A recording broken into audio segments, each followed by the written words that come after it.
धन्य है महाराष्ट्र की एक भक्तनी माता। महाराष्ट्र में एक बड़ी प्यारी भक्तनी हुई, बहुत सिद्ध भक्तनी हुई,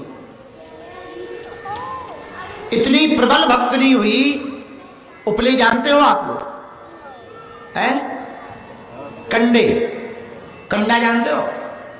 गोबर के,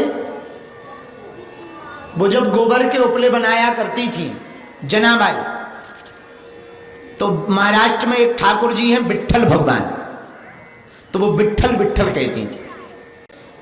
एक बार एक महात्मा को पता लगा कि यहां एक ऐसी स्त्री रहती है जो बड़ी भक्तनी है। उन्होंने सोचा चलो दर्शन कराएं। वो एक उसी गली से निकल रहे थे, पूछने ही वाले थे, तब तक सामने लड़ाई हो रही थी। तो महात्मा ने पूछा भाई तुम लड़ क्यों रही हो देवी जी? तो वो दोनों स्त्रियों में से बोली महाराज इसने हमारे कंडे रख लिए उपले। तो पड़ोसन बोली झूठ बोल रही है, हमने अपने उठाए। तो महात्मा ने बड़े आश्चर्य से हंसने लगे, बोले भाई कंडे किसी के हों, आधे आधे कर लो, लड़ाई खत्म हो जाएगी।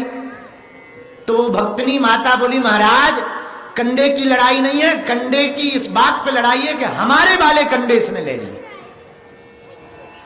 तो महात्मा बोले एक बात बताओ, तुम्हारे वाले कंडों में सील सिक्का लगा है क्या?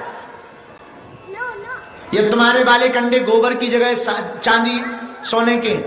बोले नहीं, है तो गोबर के और कोई सील सिक्का नहीं है, पर एक पहचान है। बोले क्या? बोले महाराज हमारे वाले कंडों को कान से लगाओ तो वो विट्ठल विट्ठल बोलते हैं। तो महात्मा बोले क्या पागलपन है, नाम क्या है तुम्हारा?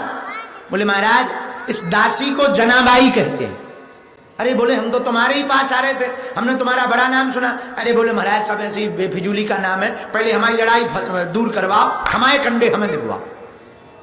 महात्मा बोले अब ऐसी बात है तो जरा चेक करते हैं। तो महात्मा ने पहले पड़ोसन के कंडे उठाए, कोई आवाज नहीं, पर जैसे ही जनाबाई के हाथ के बना हुआ कंडा कान में लगाया तो कंडा भी जोर जोर से चिल्ला करके बोला विट्ठल विट्ठल विट्ठल विट्ठल विट्ठल।